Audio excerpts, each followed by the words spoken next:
300 ফিটের নীলা মার্কেটে নাস্তা করার জন্য আমার 7 সকালের ঘুম স্যাক্রিফাইস করলাম আজকে।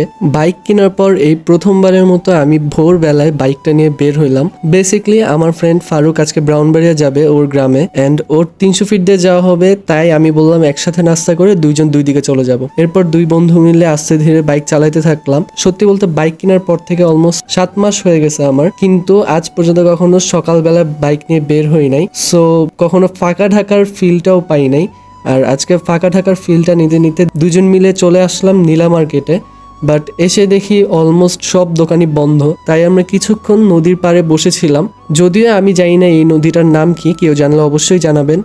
দেন আমরা কনফিউজ ছিলাম যে আমরা নাস্তা কোথায় করব, তাই লোকাল দুইজনকে জিজ্ঞেস করলাম কোন জায়গার নাস্তা ভালো হবে। অ্যান্ড এই দুইটা ভাই আমাদেরকে এই হোটেলটা দেখাইলো, যেটার নাম হইলো মুসা মির জামাই বউ হোটেল। দেন হোটেলে ঢুকে দেখলাম সব গরম গরম আইটেমস। ওইখানে ছিল গরু, খাসি, হাঁস, বট ভুনা অ্যান্ড আরো অনেক ডাল আইটেমস ছিল। আমি অ্যান্ড আমার ফ্রেন্ড খিচুড়ি, গরু অ্যান্ড ডিম ভাজি অর্ডার করলাম। এরপর ফ্রেশ হয়ে বসে পড়লাম অ্যান্ড আমার ফ্রেন্ডকে দেখতেছিলাম। ও রিসেন্টলি জিমে জয়েন করছে অ্যান্ড অনেক কম সময়ে অনেক বেশি ইমপ্রুভমেন্ট হয়েছে সত্যি বলতে। এরপর আমার হেলমেটের ভাইজার অনেক বেশি ময়লা হয়েছিল, তাই আর কিছু না পেয়ে 10 টাকার নোট দিয়ে মুছা স্টার্ট করলাম। দেন আমার ফ্রেন্ড বলতেছিল যে এই টাকা দিয়ে ভালো মতো ক্লিন হবে না, তুই 1000 টাকার নোটটা বের কর, ওটা দিয়ে ক্লিন করলে ভালো মতো ক্লিন হবে। দেন আমাদের খিচুড়ি চলে আসলো।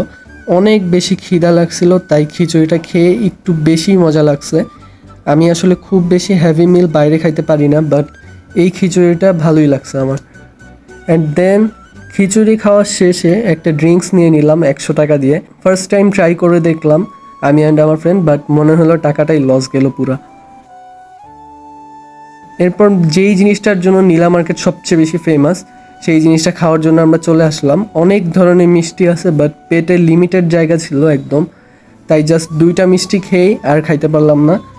যেহেতু আমার পেটে জায়গা ছিল না, তাই মিষ্টিগুলো খেয়েও খুব বেশি মজা পাই নাই। তারপর খাওয়া শেষে দেখলাম কয়েকজন সাইকেলিস্টকে, অ্যান্ড আমার আগের দিনের কথাগুলো মনে পড়ে গেল।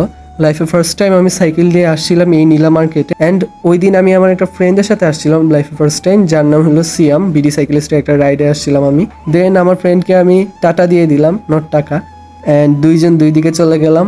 আর এই জায়গায় আপনাদেরকে দেখাইতেছিলাম যে যখন আমি একা থাকি অ্যান্ড ইনস্টা স্টোরি নেওয়া লাগে, ওই সময় আমি কিভাবে এক হাত দিয়ে গিয়ার শিফটিং করি। এরপর আস্তে ধীরে চালায় আবার ফাঁকা ঢাকার ফিল নিয়ে চলে আসলাম মোহাম্মদপুর। সো আজকের ভিডিওটা এতটুকুই। আর যারা ভিডিওটা এই পর্যন্ত দেখছেন তারা মাস্ট ফলো দিবেন অ্যান্ড লাইক দিবেন আমার পেজে, অ্যান্ড কমেন্টস করে জানাবেন ওই 300 ফিটের ওই নদীটার নাম কি।